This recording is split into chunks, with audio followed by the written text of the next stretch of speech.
welcome to Whispers of Ink.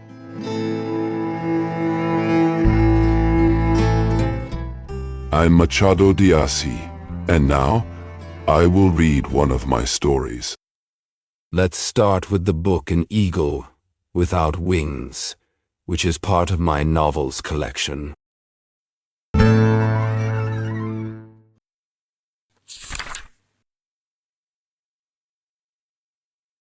Chapter 1. It was a late afternoon in August. The sun was setting, and a cool, gentle breeze blew through the air, almost as if to make up for the day's unusual stillness.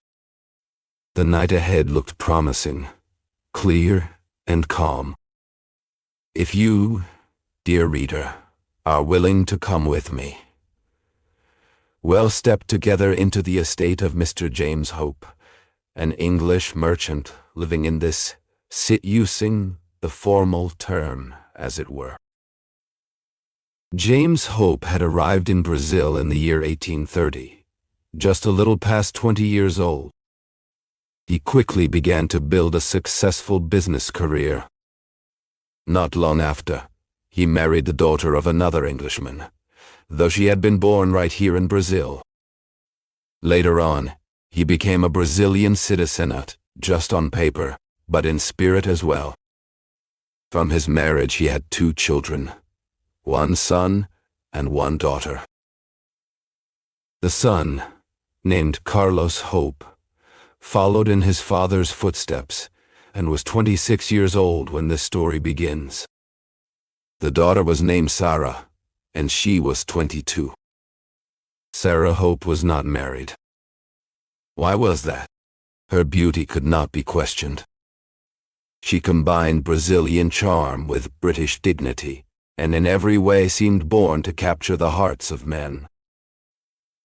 Her voice, her gaze, her manners all carried a mysterious and irresistible charm. And it didn't hurt that she was wealthy and held a respected place in society. People whispered that more than one heart had already been broken by this lovely young woman. But no one could say for sure that she had ever truly fallen in love herself. Why not? That was the question everyone asked, even her father. Despite being strong and healthy, James Hope sometimes thought about what might happen if fate were to leave his family without a protector. He wanted to see his beloved Sarah settled and married before that day came. On the afternoon this story begins, everyone was sitting together in the garden. They were joined by 3 young men from the city who had come to dine at James Hope's home. I won't describe these guests in detail, but they were familiar visitors to the old merchant's house. James Hope was in high spirits, and the others seemed just as happy. If someone had quietly walked into the garden without being noticed, they would have quickly realized that all 3 young men were trying to win Sarah's favor. Their interest was so obvious that not only her parents could see it, but even the boys themselves couldn't hide their feelings from each other. Of course, Sarah knew exactly what was happening. Most women understand they are loved before the man himself even realizes it. Even though she was the center of attention from all 3, she didn't seem bothered. On the contrary, she treated them with such kindness and charm that she gave the impression of being playful and light-hearted. But if someone watched her carefully for a few minutes, they would realize she was more amused than sincere. And because of that, she kept them all at the same distance, not because she liked them equally, but because she didn't truly care for any of them. Just then, James Hope finished telling a story from his youth, one that had happened in England. It was a fascinating tale, and he told it well, a rare gift. The lawyer, clearly moved by the details of English customs that Hope had mentioned, said he would love to visit England one day. In fact, he dreamed of traveling all across Europe. "You'll enjoy it," Hope replied. "Traveling is one of life's great pleasures. And besides, we should never ignore what's foreign or different. I would gladly spend a few months in England, but I think I could no longer live without our Brazil. The lawyer was named Jorge. He was tall and just starting his career with some money from his father. The second man, named Matthew, was a merchant, working with his uncle who ran a large company. The shortest of the three had no real profession. He had some savings and was called Andrade. He had studied medicine, but never treated patients, a blessing for science and for humanity. None of this escaped Sarah. She understood perfectly what each of them wanted. And yet, she smiled and laughed, giving each one hope, while never promising anything at all. Andrade was the first to speak. "That's exactly what's happening to me," he said. "I believe there's a lot of good stuff out there overseas, but we've got our own good things here too. They balance each other out. So really, a trip across the ocean isn't worth the trouble." Mateus and Jorge didn't agree at all. Both of them insisted they would one day make a quick trip to the old world. "But why don't you do it, Mr. Hope?" Mateus asked. "There's no one better than you to make that dream come true." "Yes, but there's one problem," Mr. Hope replied. "It's not me," Carlos Hope joked, laughing. "No, it's not you," his father said. "It's Sarah." "Oh," the boys said together. "Me, father?" the girl asked. "I've tried to travel 3 times, Mr. Hope explained, but Sarah always gives some reason not to go. And so I stay. I think I finally figured out why she doesn't want me to go." "And what is it?" Sarah asked, still smiling. "Sarah is afraid of the sea." "Afraid?" she exclaimed, her eyebrows pulling together. The way she said that one word silenced everyone. It was enough to show what kind of person she was. There was a pause, a few seconds of quiet, while everyone looked at Sarah. Slowly, her face returned to its usual calm. "Did I upset you, Sarah?" James asked gently. "Oh, father, you shouldn't even ask that," she said, her voice full of warmth and grace. "You know there's no offense. There was just a bit of surprise when I heard the word afraid. You know I'm not afraid of anything." "I know you're not," he said. "You've proven that before. But even the bravest person can feel fear of the sea." "Well, that's not my case," Sarah interrupted. "If I gave those reasons before, it's because I thought they made sense."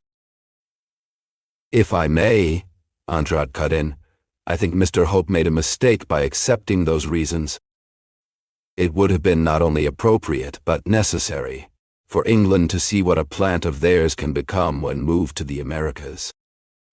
The results, I believe, are beautiful proof of that. Miss Hope would surely be the brightest symbol of this union between 2 lively races." She smiled when she heard the compliment, and the conversation soon turned to other topics. People talked about the weather, the recent news from the city, and even the strange behavior of a neighbor's dog. The room filled with soft laughter and the sound of teacups gently tapping against saucers. Outside, the sun began to set, painting the sky in warm shades of orange and pink. Inside, the atmosphere remained warm and welcoming, as if the walls themselves enjoyed the company. Miss Hope listened more than she spoke, her eyes moving from face to face, quietly observing the small details that made each person unique. She had a way of making everyone feel at ease, like a calm breeze on a hot afternoon. Conversation flowed naturally, and time seemed to slow down, as if the evening wanted to last just a little longer.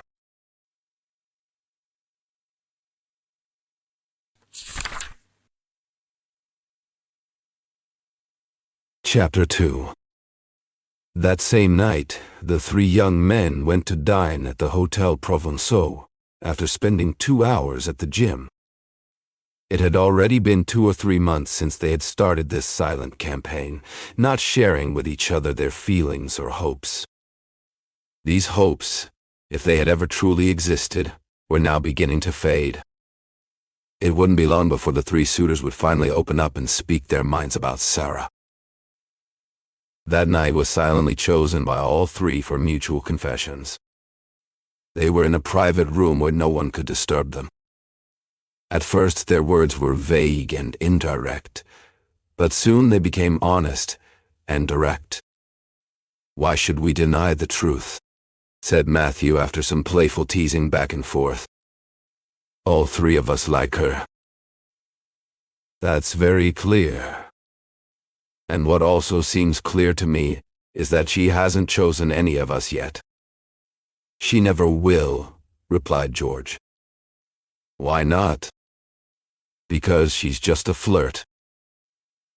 She enjoys the attention, but nothing more. She is a cold woman. What do you think, Andrews?" "I don't agree with you," Andrews replied. "I don't think she's a flirt at all. On the contrary, I believe she's a woman of great value, and that—" He stopped. At that moment, a waiter entered with the chops they had ordered. When the waiter left, the other two urged Andrews to finish his thought. "What then?" they both asked. Andrews gave no answer.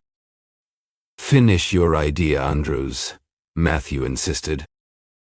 "I think she hasn't yet found the kind of man she imagines," explained Andrews. "She's romantic and will only marry someone who matches her ideal image. The whole question is knowing what that image is. Because once we knew, everything would be decided. Each of us would try to become the living version of that unknown ideal."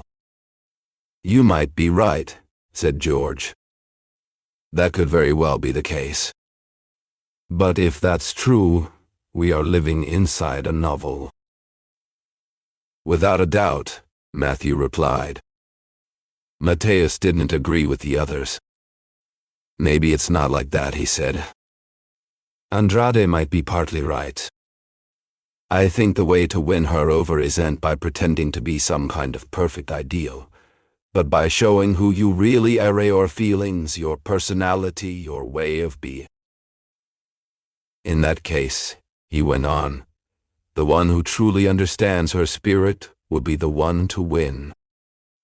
In other words, we need to find out if she wants to be loved by a poet or by a scientist, and so on." "That's even worse," Andrade pointed out. "Maybe worse," Mateus admitted, "but it's still better to know. What do you think of my idea?" Both agreed with him. "Well then," Mateus continued, "since we've agreed on that, let's be honest. If any of us feels a deep, special love for her, he should say so. Truth above all." "Passion," Jorge replied. "I've had my share. I fell in love when I was 16. But now, my heart is as cold as a page from the Ordinações. I want to get married to have peace, and if I must marry an ordinary woman, I'd rather she be beautiful and smart. That means I won't hate the man who ends up with her instead of me." "My reasons are different," Andrade said. "I want to get married out of curiosity. Some say marriage is wonderful, others say it's boring.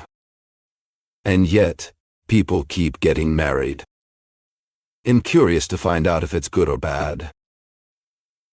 But Mateus, I think, is the only one truly in love." "Me?"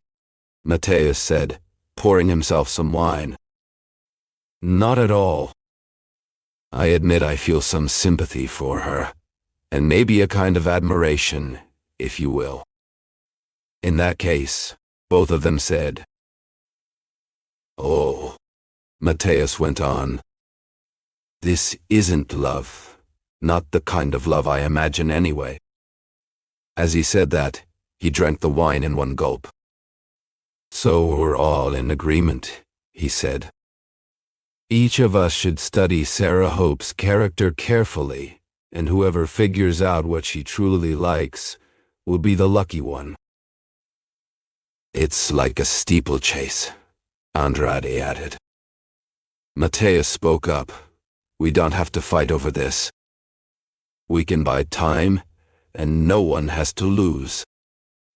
Whoever feels like the winner can just say so, and the rest will step aside. If we agree on that, we can keep our respect for each other. Everyone accepted the idea. The young men spent the rest of the night talking about other things, laughing and sharing stories. But deep down, each one left with the same thought. He was ready to die or win.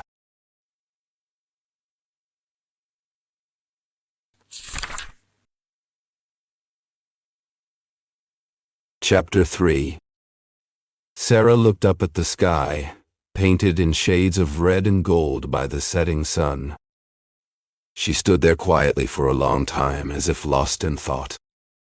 Jorge watched her, waiting for her to speak. He had tried so hard to impress her with poetry, with words he barely understood, but hoped would bring them closer. He had memorized lines, repeated phrases he barely grasped, all to seem more like the kind of man she might admire. Contemplating your homeland? He asked gently, trying to sound poetic without sounding foolish. My homeland, she replied, puzzled. What do you mean? Jorge smiled, thinking he had said something clever. Yes, the sky. Poets say that's where our dreams come from. That's where your heart must be when you look like that. She blinked, then turned her gaze back to the horizon. I was thinking of the light, she said simply. Of how it fades and returns every day. Jorge wasn't sure what to say. He had expected her to respond with something dramatic, something full of feeling. But she was calm, almost indifferent. He realized, slowly, that all his effort, all his borrowed poetry, had not moved her at all. Still, he tried again. You know, they say love and poetry are the same thing. Both come from the soul. Sarah looked at him now, not with surprise, but with something close to amusement. Do you really believe that? He hesitated. I believe in you. She didn't answer right away. Instead, she kept walking, her steps light on the garden path. Jorge followed, unsure if he had made things better or worse. He had thought poetry would be his way in. But maybe, just maybe, words weren't the key to her heart after all. The sun was setting, casting golden light across the sky. Jorge looked up and spoke with a dreamy tone. This is the beautiful hour of sunset, the melancholy time of longing and love. The day is more cheerful, the night more frightening. But only the afternoon is the true hour for sad hearts. Ah, afternoon. Oh. See. Poetry. Oh, love. Sarah tried to hide her smile. She almost laughed out loud when she heard Jorge's tone and saw his dramatic gesture. So you really like the afternoon? She asked, her voice full of irony. Oh yes, Jorge replied. The afternoon is the hour when nature seems to invite people to love, to thought, to memory, to passion, to sighs, to sing with angels, to speak with God. I can say, like the great poet, but changing his words a little. Take the afternoon from the world, and the world will become a desert.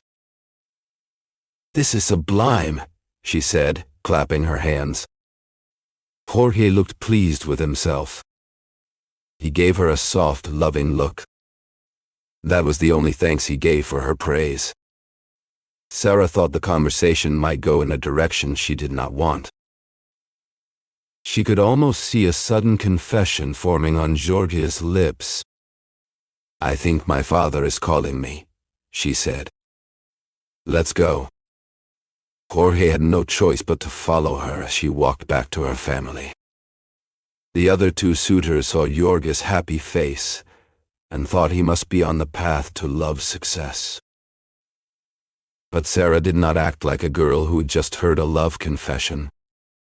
She looked at Jorge often, but her eyes held irony, not excitement, and she seemed perfectly calm. She's not impressed, Jorge thought. But I touched the right string. This girl loves romance.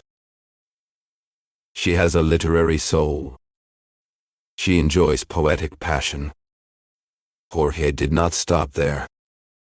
Soon after, he wrote her a burning, poetic, and confusing letter so full of dreams and mystery that even a German philosopher might not understand it. Sim, my golden night star, life is a constant reaching toward the peaceful realm of spirits, a longing, a hunger, a thirst for poetry. When two souls of the same kind meet, like ours do, this is no longer earth. It is heaven, clear, pure, and bright. A heaven where seraphs fill the air with enchanted verses. Come, my angel, let's spend our lives this way. Inspire me, and I shall be greater than Petrarch and Dante, for you are worth more than Laura and Beatrice. And 5 or 6 pages in the same tone. This letter was handed to her on a Sunday, just outside the Rio Comprido church, before she had the chance to ask what it was all about. Let's tell the whole truth. That night, Jorge tossed and turned without rest. He dreamed he was walking with Miss Hope into a magnificent castle made of gold and emeralds, guarded at the entrance by 2 archangels with wide open wings. Later he dreamed that the entire world, through a special committee, crowned him a poet, rivaling Homer himself. He dreamed many things like that, until he dreamed of a fountain that didn't pour water, but instead shot out needle guns, a total nonsense only Morpheus could invent.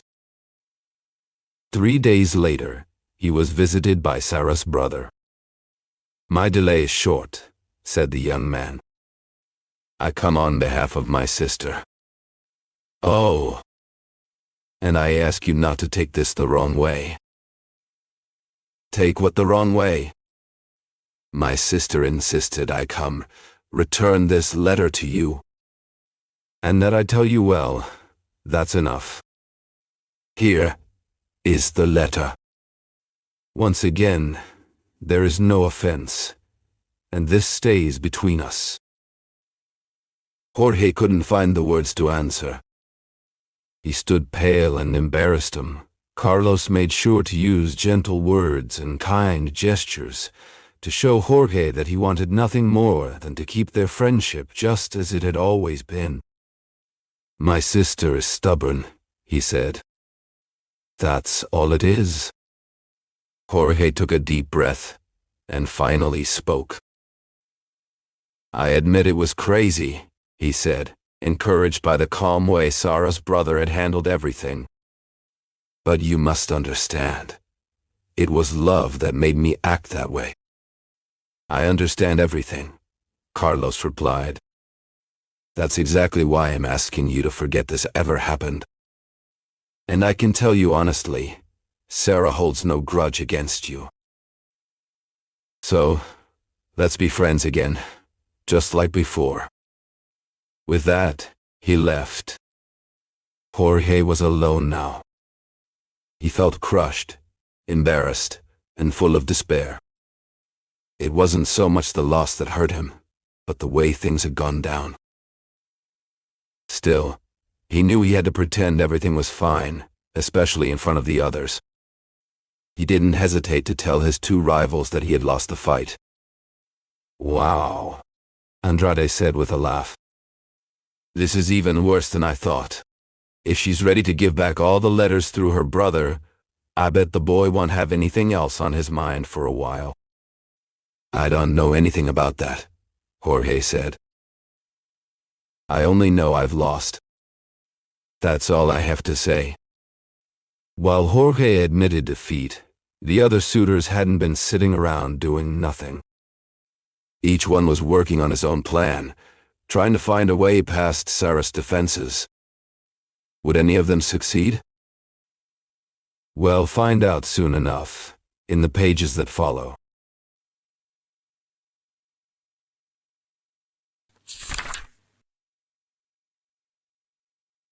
Chapter 4. Andrade watched with quiet determination as the other suitors fell away, one by one. He had no illusions. This was no easy task.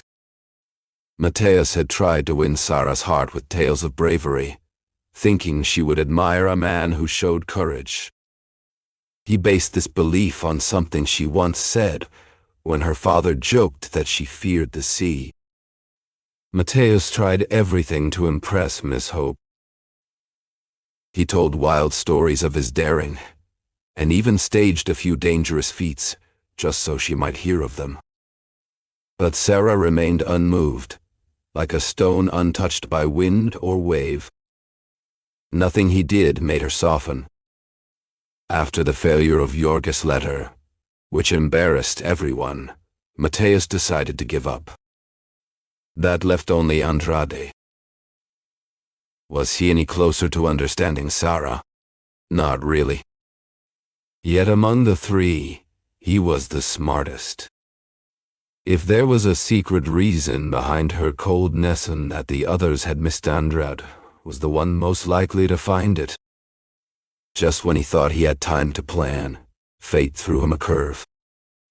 James Hope had told his friends, quite happily, that Sarah was going to Europe. It was her father's idea, born from the same joke about her fear of the sea. "Are they leaving soon?" Andrade asked when he heard the news from Sarah's father on the street. "In 2 months," the old man replied. Andrade's heart sank. 2 months! That was all the time he had. He had to win her, or lose her forever. From that moment on, he paid close attention to every word, every move Sarah made. Nothing about her was unimportant to him. A book she read, a phrase she used, a gesture, even a casual opinion Andrade listened with deep care, and studied it like a secret message. One Sunday, everyone was at the Hope family's country house. A few neighborhood girls had joined them, and the talk turned to fashion. Everyone gave their opinion, and Andrade took part in the chat, smiling and joking like the rest. But his eyes never left Sarah. She seemed distracted, lost in thought. What could be on her mind? Suddenly, James' other son arrived. He had stayed behind in the city to handle some business for the shipping company. "Did you hear the news?" he said, stepping into the garden. Andrade watched as the conversation unfolded around him, a mix of curiosity and amusement in the air. "What happened?" everyone asked at once. "The ministry has fallen," someone replied. "Really?" James chimed in. "What do we care about the ministry?" one of the young women asked. "The world seems to run just fine without it," another added. "Let's pray for the ministry," a third said with mock seriousness. And just like that, the topic was dropped. To most people present, it seemed like nothing important, just a minor event in the peaceful, happy life of that lovely place. But for Andrade, It was like a flash of lightning. He noticed that Sarah had listened with unusual attention, perhaps too much for what was expected of a young woman. Then, she had become quiet, lost in thought. Why? He made a mental note. Another time, he caught her reading a book. "What is that book?" he asked, smiling. "See for yourself," she replied, handing it to him. It was a biography of Catherine de Medici. To anyone else, it might have seemed unimportant. But to Andrade, it was a clue worth its weight in gold. With the pieces he had gathered, he already had a sense of things. Still, being the careful man he was, he wanted to be sure. So one day, he wrote a short letter to James Hope. "I've been given some theater tickets. It's a charity show for a poor man. I know how generous you are, so I'm sending you a box. The play is excellent." The play was Pedro. On the night of the performance, Andrade was already at the theater. Hope arrived with his family, just as expected. Never before had Andrade felt Sarah's beauty so deeply. She looked radiant. But what moved him even more was the praise he overheard from everyone around him. If everyone admired her, wasn't it only natural that she should belong to him alone? For reasons of both love and observation, he didn't take his eyes off her the entire evening. At the end of the second act, he walked to her box. Andrade turned to Hope with a warm smile. "Please, let me thank you for giving me the chance to see Sarah so excited." "Oh," Sarah exclaimed. "That Pedro is quite a play," she said, squeezing Andrade's hand. "Only quite a play?" Andrade asked, raising an eyebrow. "Tell me," James interrupted, curious, "does this Pedro always rise to the top?" "Didn't he say so in the first act?" Andrade replied. "Rise, rise, rise. When a man feels a great ambition inside, he cannot help but make it real. That's when will is power truly applies." "You're right," Sarah said softly. "As for me," Andrade went on, his voice full of passion, "I've always admired that proud, natural, and grand character. It speaks to the deepest part of my soul. What is life without great ambition?" His bold words, filled with pride, had the effect he wanted. Sarah felt a spark, as if Andrade had suddenly become someone new and extraordinary before her eyes. Andrade noticed it immediately. He knew his efforts had paid off. He had guessed correctly. Guessed what? He had figured out that Miss Hope was an ambitious woman.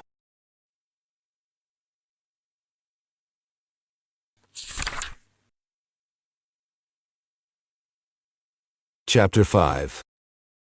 They were two completely different people until that day. Soon enough, though, they seemed to understand each other, harmonize, and complete each other. Once he grasped the situation, Andrade didn't waste time. He kept pushing forward with a real attack. He knew where the young woman's sympathies lay, so he followed them, being both careful and bold at the same time. His approach filled Sarah's mind with an almost obvious excitement. Excitement, yes, that was the word. That's the feeling someone would need to awaken in the heart of Miss Hope. Love works for angelic souls. But Sarah wasn't like that. Ambition doesn't settle for flowers and narrow horizons. It wasn't love she needed, it was excitement. That's how she would fall. Sarah looked at Andrade with admiration in her eyes.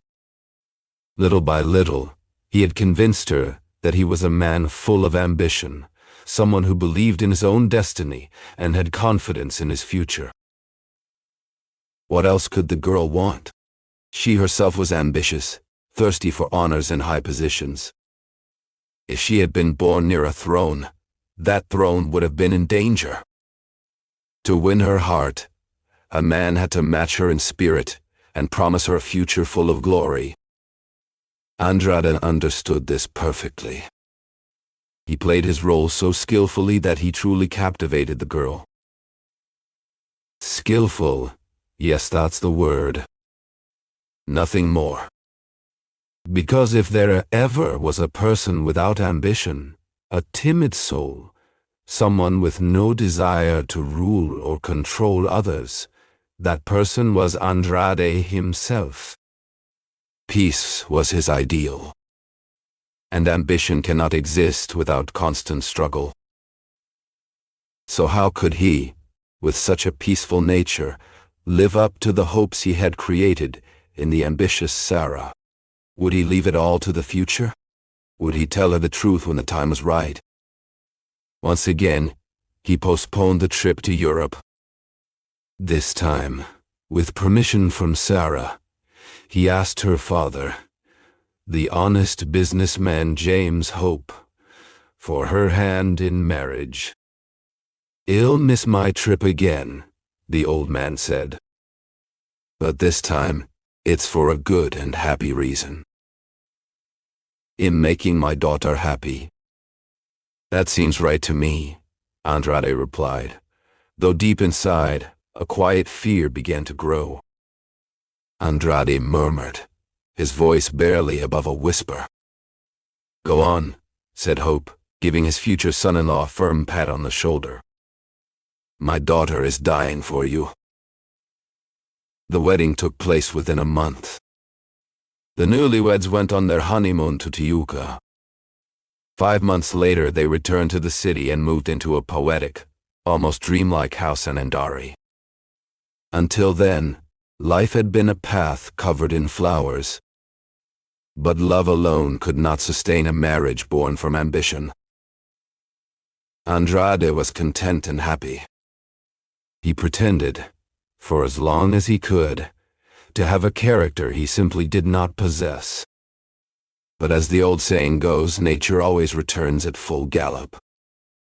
Little by little, the young man began to show his true self. He preferred a quiet, peaceful life without ambitions, without noise. Sarah started to notice that politics and all the honors of the state bored her husband beyond words. He read a few novels, some poetry, and that was all. This was the same man who, just before their marriage, seemed destined to change the face of the earth. For him, politics meant nothing more than a nap. Too late did Sarah realize how wrong she had been. Her disappointment was deep. Since she truly had a soul hungry for greatness and power, she felt this let down bitterly. She tried to hide it, but could not. One day, she said to Andrade, "Why did the eagle lose its wings?" "What eagle?" he asked. Andrade understood her meaning at once. "The eagle," he said, "was only ever a dove," and he put his arm gently around her waist. Sarah stepped back and walked to the window, leaning against it. The sun was setting. Everything outside seemed to call for sweet dreams and tender thoughts. "Are you sighing?" Andrade asked. She gave no answer. A long silence followed, broken only by the rhythmic tapping of Andrade's heel on the floor. At last, he stood up. "Look, Sarah," he said. "Do you see this golden sky and this quiet nature around us?" The young woman did not reply. "This," he went on, "this is life. This is true glory. Everything else is just food for sick souls." Let's enjoy this, for this is the best this world has to offer." He kissed her on the forehead and left. Sarah stayed by the window for a long time, deep in thought. I don't know if the reader will find it silly, but she shed a couple of tears. One was for the dreams that had fallen apart. The other was for the mistakes she had made until then. Although her spirit felt hurt and tired from losing so many illusions, her heart told her that a woman's true happiness comes from peace at home. What else should I say to finish this story? Sarah said goodbye to the ambitions of her early years and turned her heart toward a different kind of hope. Luckily for her, God let those hopes come true. When she dies, no history book will write about her, but her husband will be able to carve on her grave, "She was a good wife and had many children."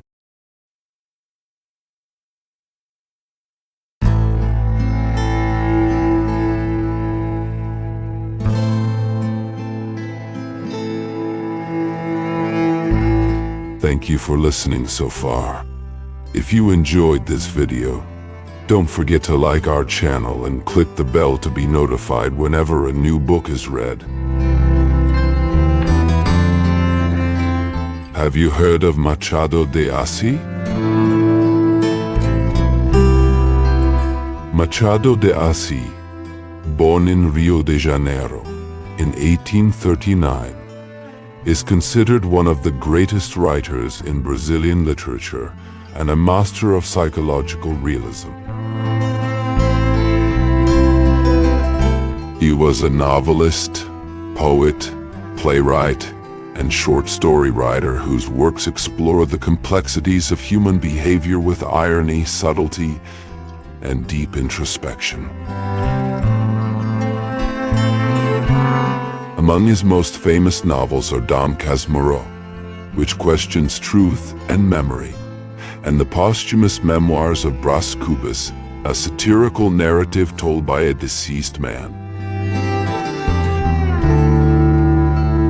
Machado's literature often reflects the contradictions of Brazilian society, addressing issues like race, class, power, and identity in a sophisticated yet accessible style. Despite being born into poverty and facing racial prejudice, Machado de Assis rose to become the president of the Brazilian Academy of Letters and a symbol of literary excellence.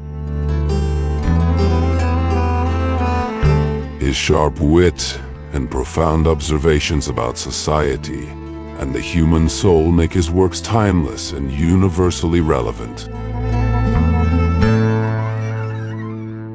Today, he is recognized not only as a Brazilian icon, but also as a world-class author whose legacy continues to influence generations of writers and thinkers.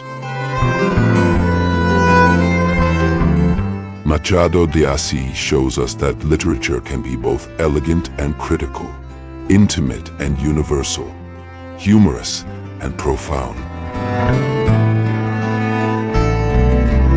His stories remain as powerful and thought-provoking today as they were more than a century ago. Machado is a treasure of world literature, and through his voice, we discover the infinite layers of the human experience.